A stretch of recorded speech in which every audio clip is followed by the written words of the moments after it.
સુરતમાં પાલ વિસ્તારમાં આવેલી હોટલના એક રૂમમાંથી શંકાસ્પદ હાલતમાં 24 વર્ષીય યુવતીની લાશ મળી આવતા મધરાત્રે પોલીસ દોડતી થઈ હતી। પ્રાપ્ત વિગતો મુજબ પાલમાં રોયલ ટાઇટેનિયમ કોમ્પ્લેક્સમાં આવેલી ધ બુલ ગ્રુપ હોટલમાંથી મહિલાની લાશ મળી આવી હતી। ગત ગુરુવારે તારીખ 4 જુલાઈ સાંજના સમયે એક કપલ અહીં આવ્યું હતું। જો કે ગતરોજ શુક્રવારને 5 જુલાઈના સાંજ સુધી પણ આ રૂમનો દરવાજો નહીં ખુલતા હોટલ સ્ટાફને કંઈક અજુગતું થયું હોવાની શંકા ગઈ હતી। હોટલના મેનેજરે ત્યાં હાજર સ્ટાફને કહીને રૂમનો દરવાજો ખખડાવ્યો હતો, ત્યારે તેમાંથી એક યુવક બહાર આવ્યો અને તરત જ ભાગી ગયો હતો। હોટલના રૂમમાં જઈને અંદર જોયું ત્યારે યુવતીની લોહીલુહાણ હાલતમાં બોડી મળી આવી હતી। યુવતીના આંતરડા બહાર આવી ગયા હતા અને હાથની નસો પણ કપાયેલી હતી।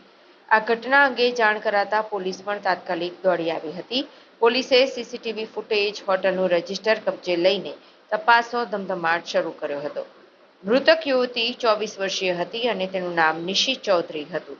તે વ્યારા વિસ્તારમાં રહેતી હતી અને મૃતક વ્યવસાયે એડવોકેટ હતી। હોટલમાં રૂમમાં પહેલા આ દંપતી ગયું હતું, ત્યારબાદ પતિએ તેની પત્નીની હત્યા કરી નાખી હતી। 24 કલાક સુધી આ પતિ પત્નીની લાશ સાથે રહ્યો હતો। જ્યારે હોટલના સ્ટાફે દરવાજો ખખડાવ્યો ત્યારે તે દરવાજો ખોલી ત્યાંથી ભાગી ગયો હતો। પત્નીની હત્યા કરવા માટે પતિએ આગોતરું આયોજન કર્યું હોય એવી પણ શંકા સેવાઈ રહી છે। પોલીસ પાસેથી મળતી માહિતી પ્રમાણે નિશી અને રોહિતે 1.5 વર્ષ પહેલા પ્રેમ લગ્ન કર્યા હતા। લગ્ન બાદ બંને વચ્ચે બનતું ન હોવાથી વારંવાર ઝઘડા થતા હતા, જેને લઈને અંતે વાત ડિવોર્સ સુધી પહોંચી હતી। પતિએ પોતાની પત્નીને પાલ વિસ્તારમાં આવેલી એક હોટલમાં બોલાવી અને જ્યાં તેણે તેની હત્યા કરી નાખી।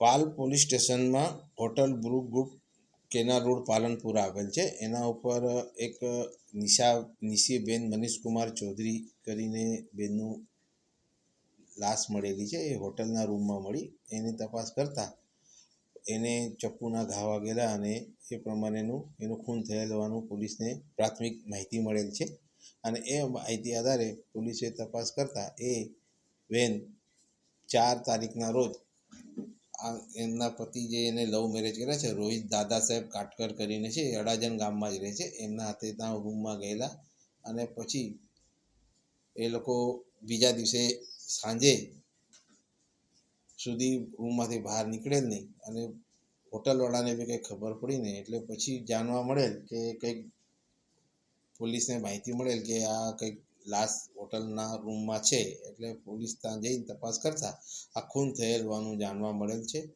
અને આજે હોટલના સીસીટીવી ફૂટેજને એવી જોતાં બીજી કોઈ એક્ટિવિટીઝ જાણવા નહીં મળી, પણ એના ઘરવાળો જે કહેવાય છે એને જ્યારે લવ મેરેજ કર્યા, જે ડિસેમ્બર મહિનામાં થયેલા હતા લવ મેરેજ, રોહિત દાદા સાહેબ હાથે જે અંદર ગયેલી હતી, જેથી કરીને એની અત્યારે પૂછપરછ ચાલી છે અને ફરિયાદ લેવાની તજવીજ ચાલુ છે। સર, કેટલા ઘાવ મારેલા અને ક્યાં મારેલા? અત્યારે એક પેટના ભાગે ઘાવ વાગેલો છે અને એક હાથના ઉપર વાગેલો છે અને એનું ઇન્ક્વેસ્ટ પંચનામું એની હવે પ્રોસિજર ચાલુ છે। છોકરી એડવોકેટ હતી સાહેબ?